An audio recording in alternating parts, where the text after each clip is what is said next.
Cal Buari was a drug kingpin in New York in the 90s. They say he built an empire on blood. But he says he did not commit the double homicide that landed him in prison. So who did it? And how will Cal get out of prison? And then what happens to him next? That's a lot of questions. And we're doing a full recap of Empire and Blood on this episode of So Much Crime, So Little Time. Don't forget, we are on patreon.com/so much crime, so little time, where you will find some early release episodes, bonus content, hilarious outtakes, and also you'll get to support the show. Come join us on patreon.com/so much crime, so little time.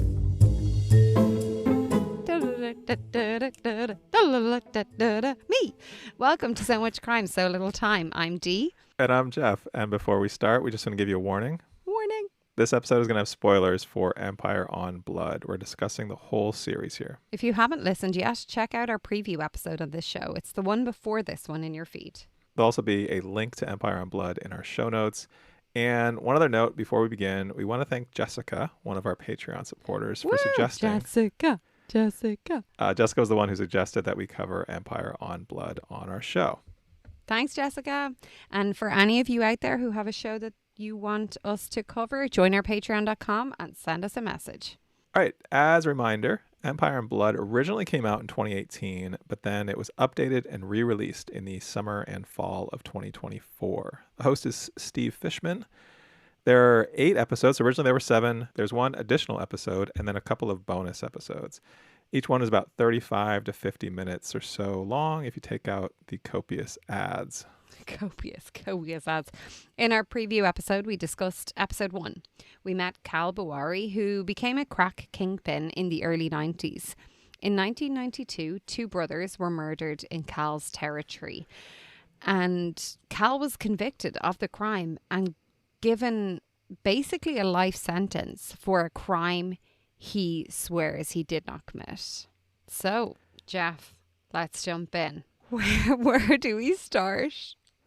Is it shocking to say I have so many thoughts and feelings? I expected you to have so many thoughts and feelings. I actually have a lot of thoughts and feelings. There was a lot here. This was a longer podcast than some of the other ones we've covered, but there's also, it's dense with story. Where do you want to start? Maybe that's where we start. I feel like if we can remove ourselves from this being real life, maybe for a second, I feel like there's loads of characters, as my mum would do, and she'd put up her quotation marks that nobody can see except you, Jeff. There's loads of characters in this story that I kind of want to hear a This American Life episode on. I feel like there is so many interesting people with really quirky personalities, really wild vibes going on that I want to hear about. So taking it away from the fact that we're talking about a double homicide, we're talking about a lot of drugs, a lot of crime here. Even in the first episode, we had Myron Baldock, who himself, like I want a whole episode just on him. But then episode 2, we get Alan Caron, also known as Turtleman. Can you cope? Yeah, I love that he kept calling him Turtleman. It was the best. Can you imagine? And it would be one question I would love to ask Steve Fishman if we ever had the opportunity to interview him. When you are researching a story like this, you want to have these unique tidbits that are like going to draw people in, especially people who might not necessarily say, I want to hear about this drug kingpin who's been done for a double homicide and is claiming he's innocent. Like, I feel like some people just might be turned off that. Can you imagine his joy, his elation of finding out that one of the star players in this entire story is someone known as Turtleman? Can you cope? Like, I couldn't. I was listening to it being like, wait a second. Yeah, I do wonder, like, was there a moment when Steve Fishman went to Alan Caron's house, realized that he was a collector of turtles and just had turtles roaming about his house and was really enthusiastic about turtles, where maybe he thought, is this a detail that is irrelevant to the story that I do not need to include it? I mean, if he ever did, like, I'm glad he ignored that thought that came into his mind. No, but like, how interesting was he? Just, I felt like there was so much there, and not interesting necessarily in a good way. There was a lot of parts about him that I want to dig into. I want someone to probe him on his thoughts about putting people away, and his thoughts, like he was very like cocky by nature, and I felt like that was kind of a running theme nearly with the men, because it's predominantly men that we're talking to in this entire podcast. Like there's so few female voices being heard, but this cocky male attitude like runs through the entire thing. Like we spoke about it from the host in episode 1, like this kind of very showy Yeah. vibe going on, and it feels like that ran through it. And it was the same with Turtleman. No, it ran through it. It was Turtleman. It was Father Frank, the cop who was involved in the interrogation, I think. It was also, there's Dwight Robinson, who was the protege of Cal. Yeah, you're right. First of all, it was a lot of men. There was a lot of bravado, I guess, a lot of that throughout this whole thing. I mean, even Steve Fishman.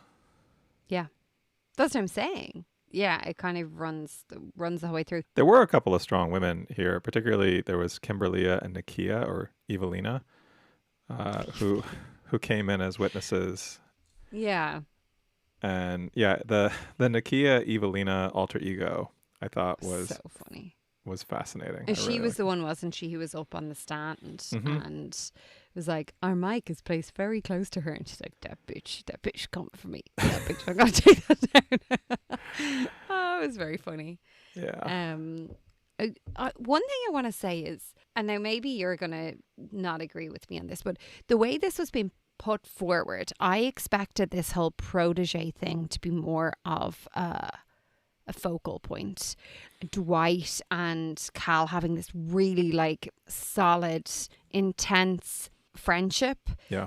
And like Cal maybe as a like father figure or older brother figure to Dwight, and you know, really feeling when someone stabs you in the back, like how much that like I was waiting for that. Yeah, and that I was never. like, oh, they just knew each other, maybe lived together for a little while. Like it didn't really seem like they were actually that like tight. No, and I couldn't tell also, like Cal, this came up in the first episode where Steve talked about Cal being a little elusive and being maybe hard to figure out at times. And I think that persisted throughout the whole thing. Like we spent a lot of time with Cal, and there were moments where I feel like we got a really good sense of him. But there were also a lot of times where I didn't really know what he was thinking. Like the fact that he and Dwight were in the same prison together and sort of had this moment of reconnection. I don't know, that like that could have gone horribly wrong. And it didn't. That was sort of a confusing moment for me. Is it all summed up at the end of episode 7 though, when it's noted that Cal finds the intensity of intimate relationships, they can overwhelm him. And Chai, who is his then partner, as he calls her, when he does eventually get out of prison, alludes to the fact that, you know, things are great and they're so together, and then he needs to run off. He needs his own space. He cannot cope with it. And is that not running through the whole thing? That, like, he can't... You would expect his confrontation with Dwight to be more of a thing. And it's not. But then the only time I feel like we do see maybe this emotional, like the show of the emotional relationship, is actually when he's reunited with his mother. Yeah, definitely. It was weird for me. I felt like it was so emotional.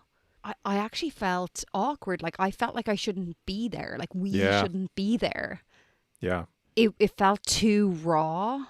So it wasn't staged. It wasn't like, my boy is home or whatever. It was, she was obviously very internal with how she was feeling, because you could hear her emotion, but you could also hear her awkwardness. And it was like he was trying to make it a thing, but he didn't know how to deal. It was just so awkward and beautiful and like raw and emotional, but also just so, it was too much.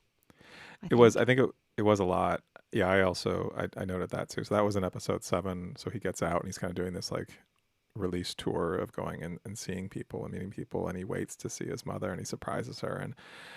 And then I think complementing that, so you talked about and this came up a little bit in that episode, but then it was also in one of the bonus episodes, the Cal Buari Family Guy bonus episode, where we kind of hear about what happens to him after, where he gets a house, he starts up one of his businesses that seems to be going okay, but like he's worried about he's really focused on his credit score. He gets a great credit score.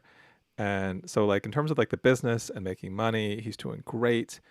But in terms of like having normal human relationships, And it's talked about how he didn't really have a role model. He didn't have adult relationship role modeling. He had his mom, and he didn't really have that. His dad wasn't in his life. He didn't really seem to know what it was like to have like a partner, someone he could trust. And then maybe that's where the like protege thing comes in. Like if one of your closest friends, and again, like I just don't feel like we hear much about it. So they say it was his protege, but we don't really hear that. But if like one of your best friends backstabs you, it is very hard to build that trust again. You hear that even with relationships with people, like having someone cheat on them and then they go into a new relationship like that. That has to be so hard to build that up again. Yeah. So I mean, it makes sense that that's what he struggles with. I found that profoundly sad. Yeah. And on top of that, I forget where this happened, but at some point he mentioned how one of his goals was to be able to go to therapy. Yeah.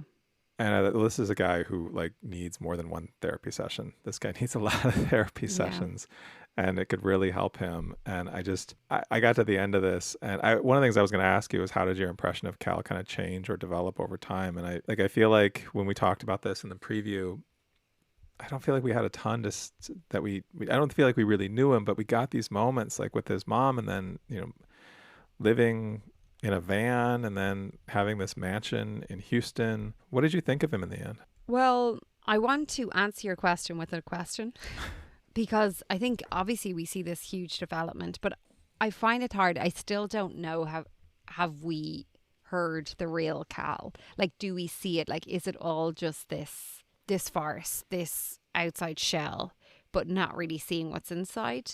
I still don't know if I got there yet at seeing anything that was inside. But what it kind of does make me think is, what do you think would have happened to him had he not gone to prison? Because in my mind, I feel that him having gone to prison, like where he ended up, is probably a safer, better, more wholesome life than he would have had he never gone to prison at that stage. Okay, I think that's maybe technically true, but I thought about that question too. I thought the same thing. I wondered the same thing. It may be true, but also, I mean, there's other paths that get him there, of course. I'm not saying that it was the best one, and I'm not saying that thing I would advise it for anyone.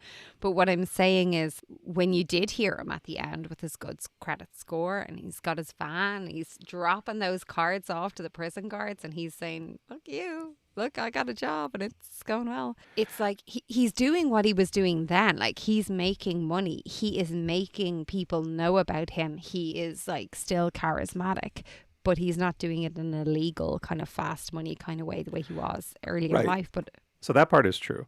But in terms of what prison did to him and what it seems to have done to so many of these people that we've heard about, it hindered their development, their social emotional development, in a way that is, I think, particularly for these men that we've heard about, but also I think it happened in Blind Plea with Devin Gray, these people who went in very young, whether it was in their teens or their 20s, and essentially lost those decades of their lives, whether it's from learning how to sort of function in society, learning how to function in relationships, learning how to build trust in people, all of these things they just didn't have the opportunity to do in a normal out in society way.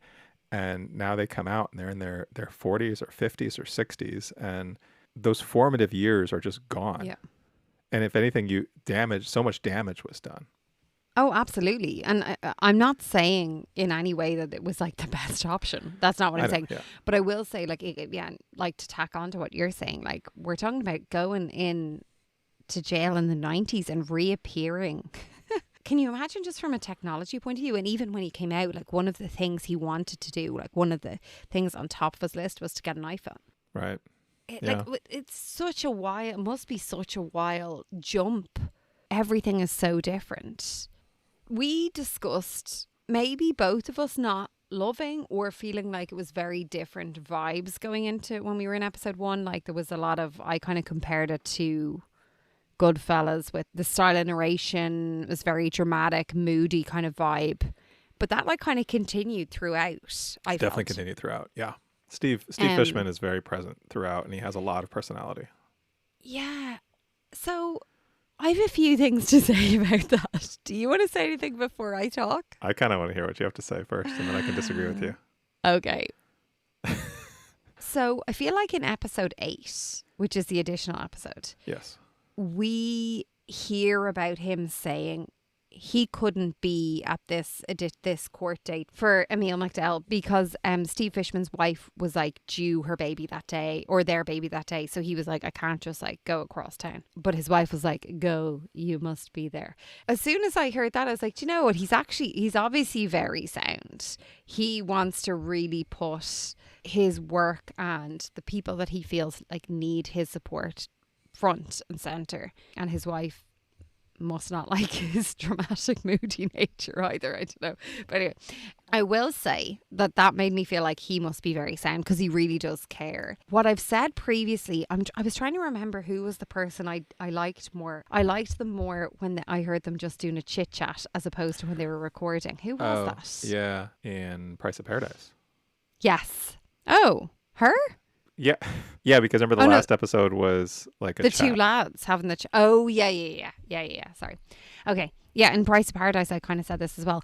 I really liked Steve Fishman's more natural persona when he was chatting to people in like recordings for phone calls or like just having a chit chat with people. I felt that was way more fitting for like an 8-part podcast or even like a 7-episode podcast, which this was originally. I don't know. It's not that I'm even anti-drama, but I think keeping that whole persona up for a full 8 episodes when he's so in the story, he's not like on the sideline. He's in it. It was a bit much for me, and I love a bit of drama. I'm going to disagree with you. It was a lot. He is theatrical, but I appreciated the theatricalness of it. I guess I kind of also just liked him. What? I did like him too.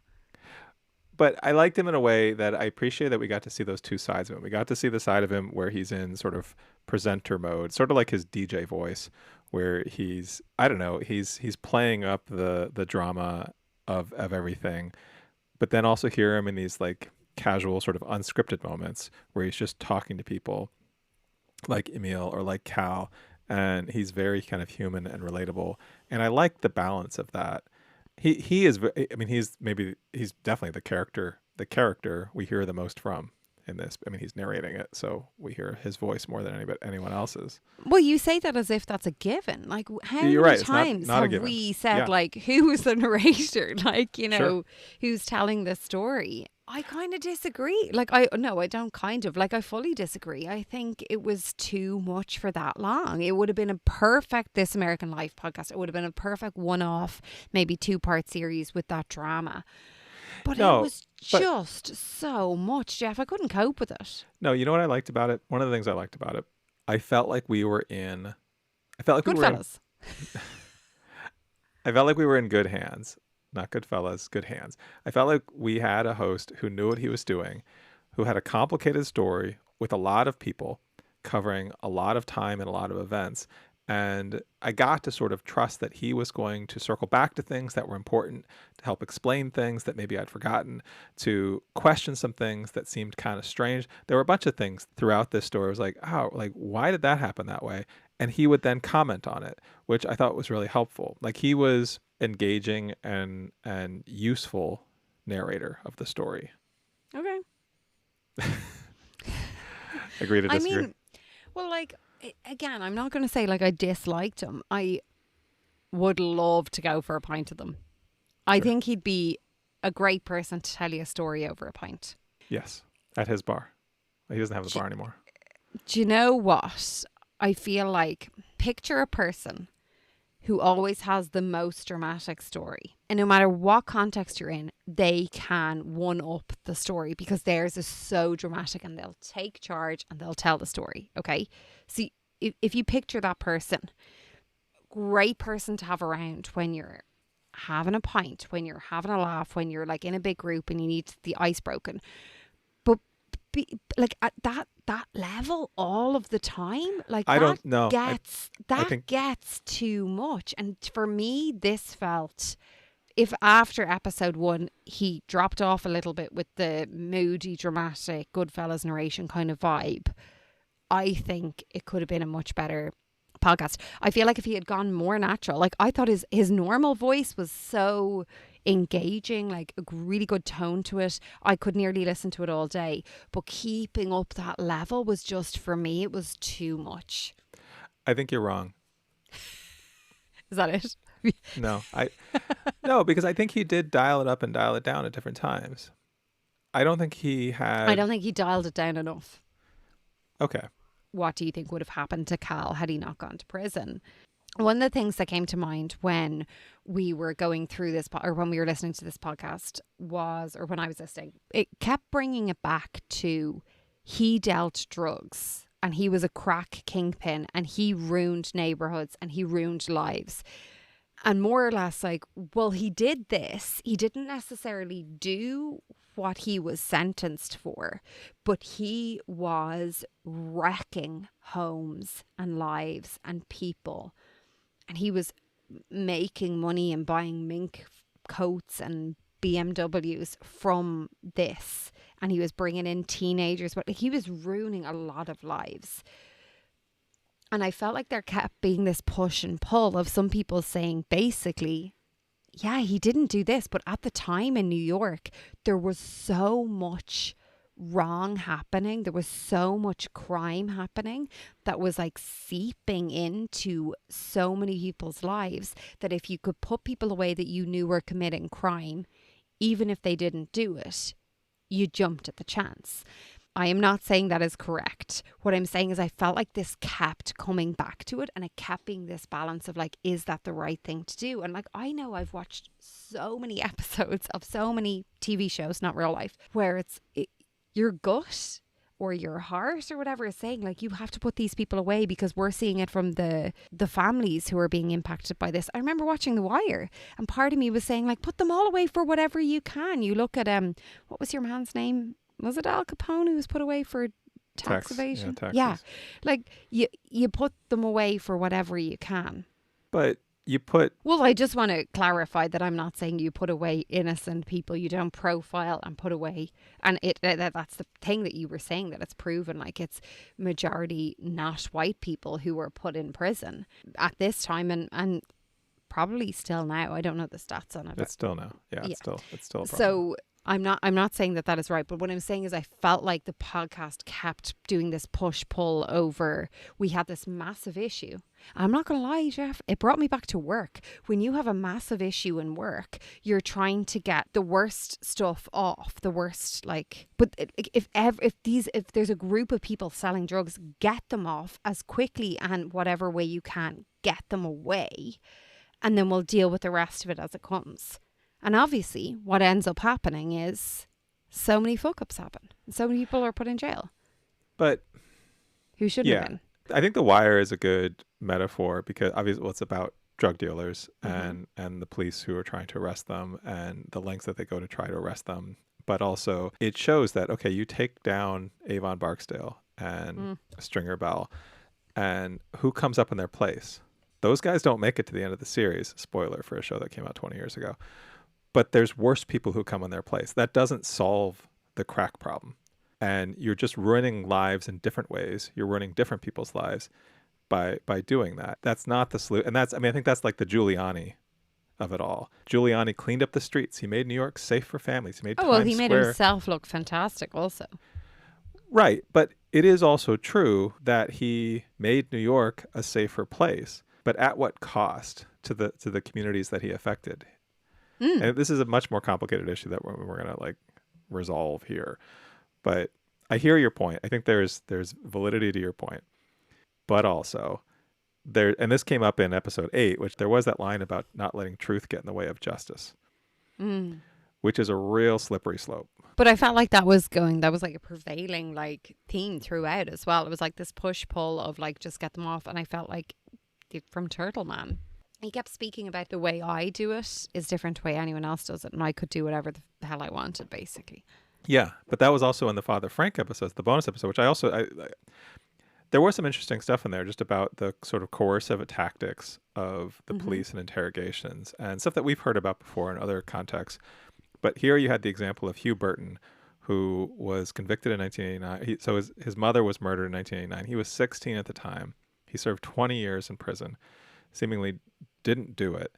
And the police coerced this confession out of him. He was a 16-year-old who came home and found his mother brutally murdered.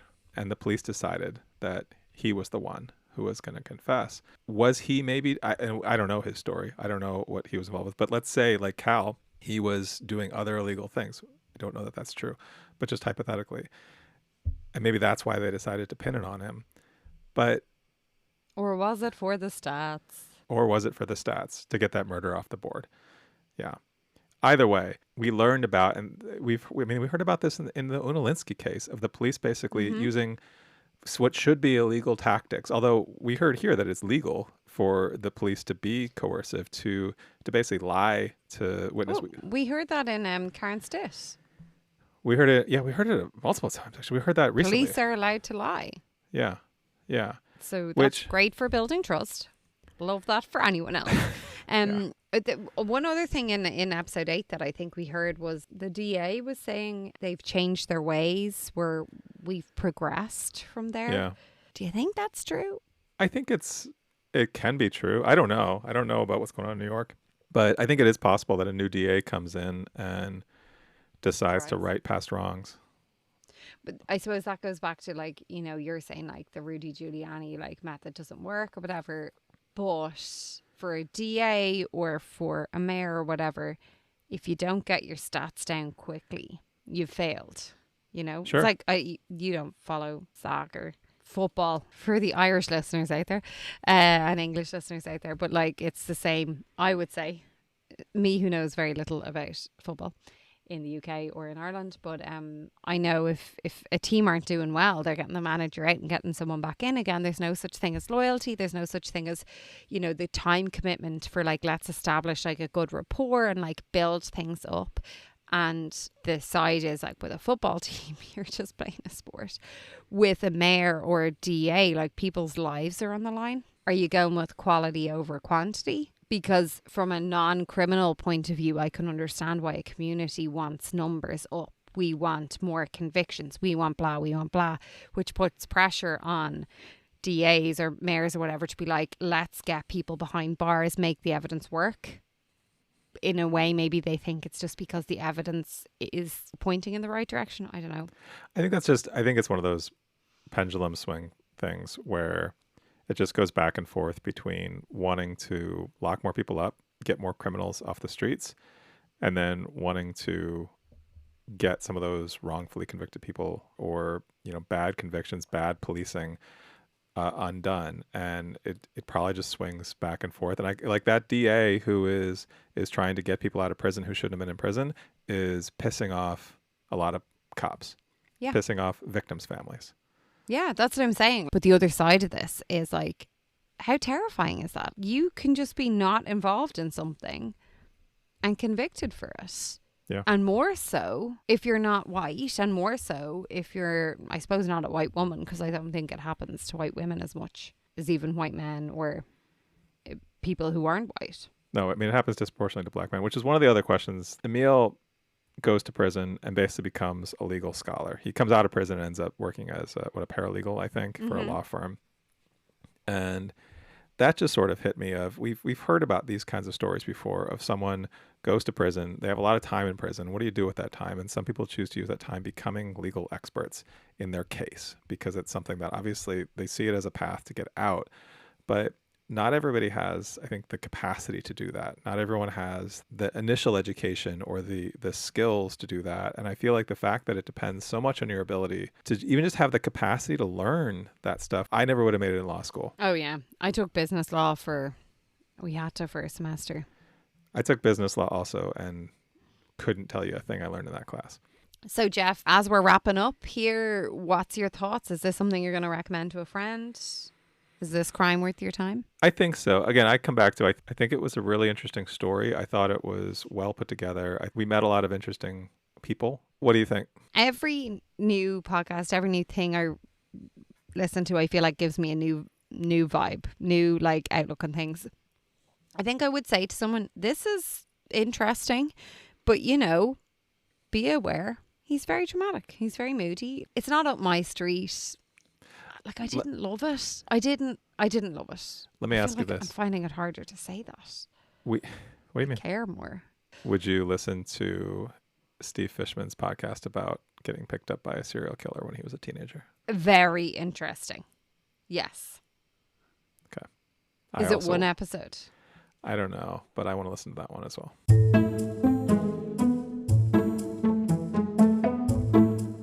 Before we wrap up today, just a reminder to check us out on Patreon. It's patreon.com/so-much-crime, so little time. There is so much fun content on Patreon. Aside from releasing episodes early, you get the recaps like this one a whole full week early. There's also a bunch of bonus content, stuff that you wish you'd heard in this episode but wasn't here because it's over on Patreon. So go check that out there. There's outtakes, there's longer discussions, longer time machines, all kinds of good stuff. Plus, on top of that, you support us in making the show, which we really appreciate. And it's really cheap too. So you can join as a free member or you can join as a paid member. Paid members, it's really where it's all at. Patreon.com/so-much-crime, so little time. And one last thing, if you haven't yet, and I don't know why you haven't yet, but right now, go over to your podcast app, Spotify, Apple, wherever you're listening, and give us a rating. 5 stars. We really appreciate it, and thank you for listening.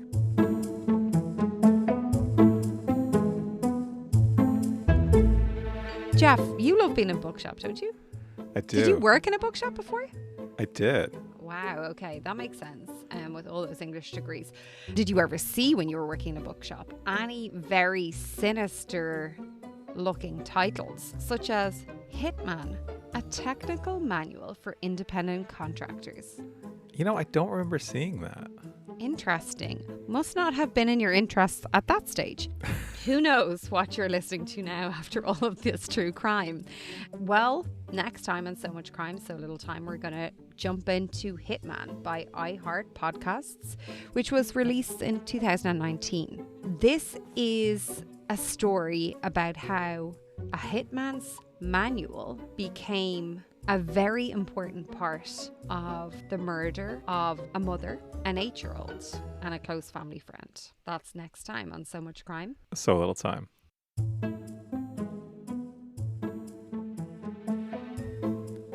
So Much Crime, So Little Time is a production of Mind Glove Media.